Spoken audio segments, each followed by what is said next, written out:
So welcome to another lesson of our series Machine Learning Project. And this project is all about energy consumption prediction. If you are a beginner in making machine learning or data science project, you have to understand that we have to follow the process very strictly because this is actually very important so that we would be able to come up with a very robust result. From the very beginning of our project until this part of our work, we always have to remember that we have to be, in as much as possible, very much detailed. So we have to really examine even the minutest detail of our data set. But then, of course, not in all cases we're going to apply everything. The reason for this is that each project is unique in its own. So there are values that one project has which other projects do not have. And so your treatment of the data would be different from each other. The way you apply the different steps of data cleaning and even understanding and having the overview of the data structure would also be different. So with this, it's always very important to have critical thinking so that you will be able to know and apply only those necessary steps that are very significant in a certain project at hand. So with respect to this particular machine learning project, we have to review the steps that we have undertaken. So let's get right into the job. So basically, these are the different steps that we have undertaken.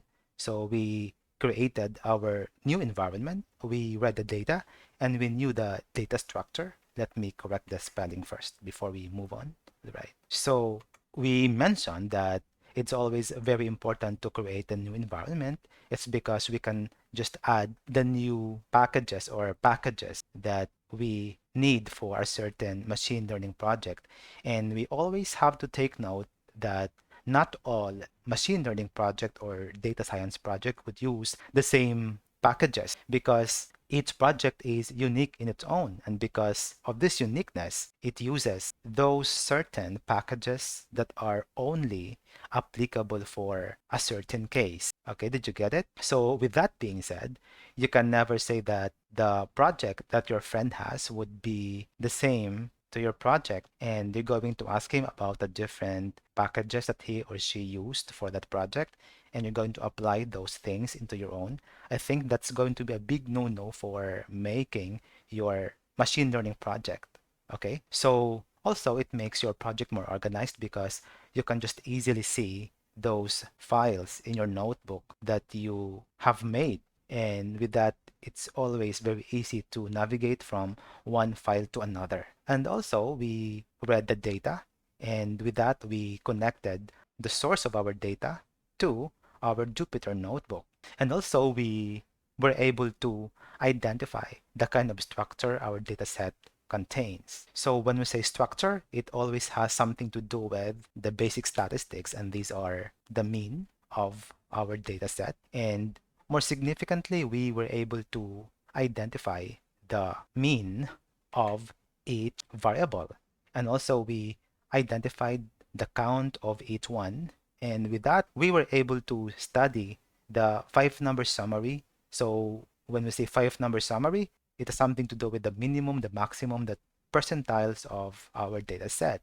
And of course, for us to be able to have the proper overview at a glance of our data set, we were able to make a numerical distribution of the different variables. And so we created a histogram for us to be able to properly see the comparisons between and among them, right?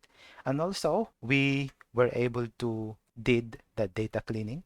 Let me write this one first. And so in our data cleaning, let me save this one first so I won't forget later on. So with respect to data cleaning, we were able to identify the different null values, but then our data set does not contain any null values, and that is good because we can just proceed directly to the different pre-processing part of our data set. And if you are going to ask me if this kind of situation is good or bad as a beginner, I believe that this kind of situation is not actually good.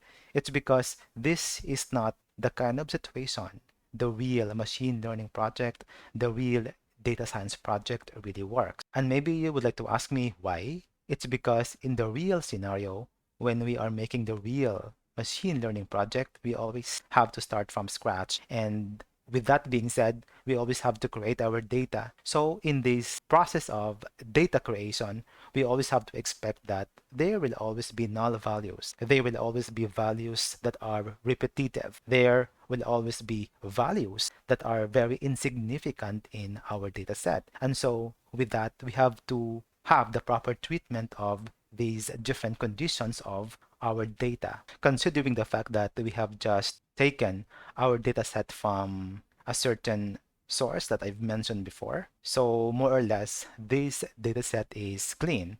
But of course, in some cases, even if the data is more or less clean, there will always be some kind of data cleaning that we have to undergo. For example, there will always be some kind of null values, or there would be columns that are not needed, or it could be that there are columns that we have to add their values. So these are just some of the things that we have to take note of. So let's go right into this part of our data pre-processing part. And I have added actually this part of our pre-processing. So what I did is, and this is actually the kind of part that we did not do in our last video, but for this video, I have made this one so that later on when we do the processing part, especially when we do the engineering part and the application of our algorithm, we would not find any complications. What we did here is we set all the letters of our variable names in small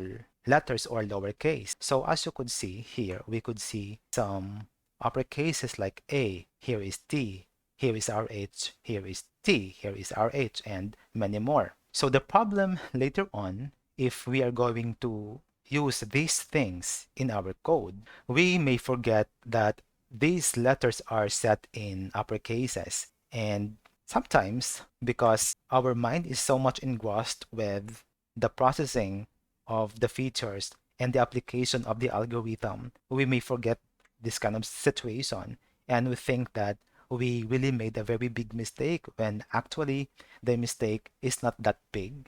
So as early as this part of our pre-processing, we have to set all of these letters in lower cases. So the significance of this one is that we could save our time and we could also save our effort, most especially when we are dealing with big data. So also we set the date in an index. So as you could see here, we have the dates. And speaking of the dates, if we are going to examine our dates, we could see that the interval here is only 10 minutes. So here, as you could see, 17, then 17:10, 17:20, 17:30, then 17:40.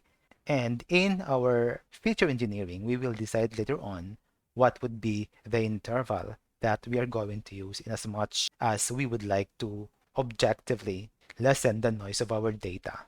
With that, please don't forget to subscribe to this channel, hit that subscribe button because we do have a lot of free data science courses and practical exercises for you guys. So we have machine learning algorithm, the deep learning mathematics, the different data science algorithms, the different data science practical tips that you can use to make your data science career more fun and very exciting and challenging. And also, if you would like to be notified every time we have a new video, please click the notification icon so you will be updated of what's going on in our channel. And don't forget to give this video a thumbs up and share this with your friends. So let's continue. Okay, so we've set an index for the dates because later on in our processing and when we apply the algorithm, we're going to do the forecasting of the use of the energy, and in which case the dates are actually very important. And as what I've mentioned, we are going to identify the kind of interval that could lessen the impact of the noise. Now let's go to the numerical distribution of our data before we move on to more pre-processing and understanding of the insights that our data gives us. So we've plotted the numerical distribution of each of our variable. And here we could see that each variable has its own distribution. So for appliances, it's actually skewed to the left, just like your lights. And also we're going to find some for T2. It's also somewhat skewed to the left. What about, okay, Also this one for the wind speed, it's skewed to the left. What about skewed to the right? Let's find some. Okay, so this one is more or less, and it's really skewed to the right. And also this one, it's more or less skewed to the left. I mean the right, skewed to the right. And for this one, this case and then this case is evenly distributed. And maybe you would like to ask me, so what would be the significance in machine learning, in data science, our understanding of the skewedness? The significance of having the similarities of the skewness of the different variables is that we can just select among them which one that can properly be used for our modeling. And that actually holds true when we are dealing with thousands of variables. But then in this case, because we just have very limited number of variables, so we won't follow that. Instead, we are just going to use all of these variables because we only just have 28 variables. Okay. Also, in some cases, we could find that we have some zero values. Say, for example, in the case of layout, we could find here zero values. And also, let's find some values which are zero. The T6, we could find some zero values. Okay, so maybe you would like to ask me, what is then the significance of having the zero value? Okay, zero values, especially because we are talking here of energy consumption, are very significant because when a person uses energy, most likely zero value is not present. So because of that, later on, we're going to delete some of these zero values in our features. And the next question that I think you would like to ask is that the same in all cases, in all machine learning and data science project, that zero must be taken out from the features, from the values of the features of our data set? Of course, the answer is no. The reason for that is when the value zero is significant in the project, then you don't need to take them out from your data set. And also in some cases when zero is also the value that we consider in our study. So we also don't delete zero values. All right. So now let's continue with having more understanding, more insights from our data. So the next thing that we are going to do is we are going to identify whether or not we could find any correlations with our data. So as of this moment, I believe that you have already identified or you already have the knowledge of what correlation means. So in short, we're going to find more clues. What we're going to do is we're going to do this kind of code. So df dataset, and when we execute this one, then this gives us, oops, we could see an error. df.dataset.core. So let's see what's wrong. Okay, so sorry. Actually, the name is not df.dataset, but it's only df, right? So let's see. So here we could see the different correlations of the variables with each other. So as you could see here in the diagonal, it's 1. It's because it's the correlation of the variable with itself. Of course, that will always give us 1. So appliances with respect to lights, we could see 0.197278. For T1, it's 0.0555, and so on and so forth. So the good thing about using this one is we could see all correlation values of our data, of our variables. But then again, if the presentation is just like this, then for some persons, especially for a beginner, it would be mind-boggling. It's because more or less it does not make sense, right? Especially that there are a lot of correlations that we have to really examine. So 28 columns times 28 columns, or 28 variables times 28, then that would give us a lot. Okay, so the best thing for us to be able to have an insight of what's going on with respect to the correlation is we're going to map the correlation. So we're going to have the visuals. So to do that, we're going to import the seaborn. So we're going to have this code. Import seaborn as, and we're going to execute this, right? And then we're going to have the pair plot. So we're going to have this one. So this may take for a while, and what we're going to do is that we're just going to wait. So if you have something to do, then you can just drink some water, or you can have some coffee, because this really would take some time. And just imagine we have a lot of data or a lot of variables to process. So our Jupyter is still processing each one or each pair of them. So we would just wait for some time. So now we are done with the processing of the different correlations of the different pairs of our variables. So we could see here a lot of significant insights using these visualizations. So as you could see, only these ones are in bold colors, unlike the rest of the colors that we could see here in our visualizations. But then this does not actually give us much information. So what are we going to do with this kind of presentation, right? So that we would be able to really and properly see the differences between and among these different pairs of our variables. So with that, we are going to have another visualization of our correlations. To do that, we're going to import play first our matplotlib.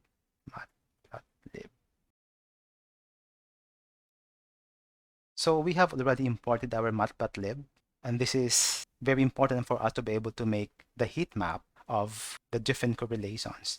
And the next thing that we're going to do is we're going to make another feature. We're going to call this feature our top correlation features. So to do that, we're going to use this code. So what is going on in here is that we have just made our new feature for our new index. And here the index is we've made the correlation map. And this correlation map is actually a heat map. And for us to, in a way, so for our fig size, we can actually choose any numbers, any size. But in our case, we just use here 20, 20. You can actually use 20 or 20 depending on the kind of taste that you have. So if you're going to execute this one, this will give us a map, how correlation map, but it's not actually a heat map. So our goal here is that we're going to make a heat map. Let me do this one first. So we would be able to see what we are doing here. Heat map. Making, right. So we will name this df underscore heat map. So to make our heat map, we're going to use this line of code. And here, what we do here is that we're going to have an annotation of each correlation feature. And with this annotation, we could see the value of the correlation. And also for the CMap, we use this kind of style. And anyway, if you would like to choose more styles in the presentation of your heat map, especially when it comes to color, you can go to this one. So the matplotlib.org. And here we could actually see a lot of styles. And in our case, we use RDI or YLGN. And we could see that in here, diverging. So we want to have monotonically increasing L values up to a maximum. So we use this kind of style. And you could actually choose lots of choices from this one depending on what kind of presentation you're going to have. Okay, but in our case, we just use this one. Okay, so this one. So you can just copy paste this one, and you can, oops, okay, here, right? So I think we are ready, and now let's execute. Okay, so we've got here some mistakes. Let's examine. Our mistake is this one. So we've got here an invalid syntax, and I think there's a problem in this line of code. And let's see what we have forgotten. Okay, so okay, we failed to add this one. So I think we are ready to go. So let's do this one more time.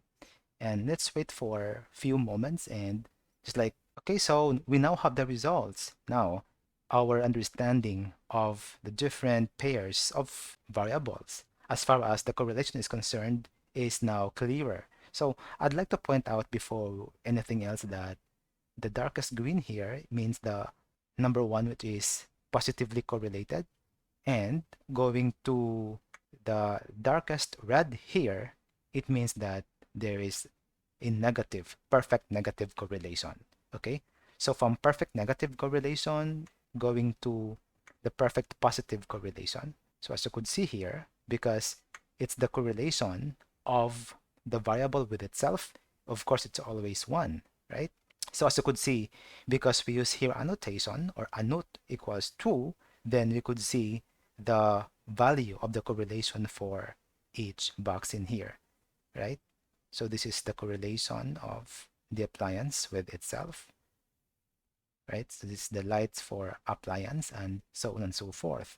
And here we could see that this one here, 1, 2, 3, 4, 5, and so on and so forth. Okay, so let's just count for better understanding. So 1, 2, 3, 4, 5, 6, 7, 8, 9, 10. So RH with its 10 pairs have 10 negative correlations. So now, because of these things, the next question would be that are we going to use these features? At least for the moment, this would be the kind of question that you are going to always ask yourself. So given this kind of correlation values, we have the positive, the negative correlations.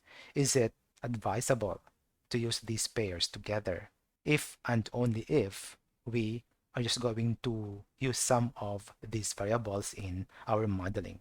Okay, so now we have this kind of hypothesis, right? So this kind of hypothesis may be changed when we do the deletion of the different values in our variable. So if you could still remember, we've mentioned about the different outliers. We've mentioned the zero values. If we're going to take them out from our data set, do you think the correlation would change? Do you think our options, the decisions we're going to make to use all of these features in our modeling would still be changed? So the answer would be revealed in our next video. So please don't forget to subscribe. So if you want to know more about this channel, please click the card on your screen because we do have a lot of free lessons for you about machine learning, deep learning, the data science algorithms, the different data science tips, and here you can always learn and upskill for free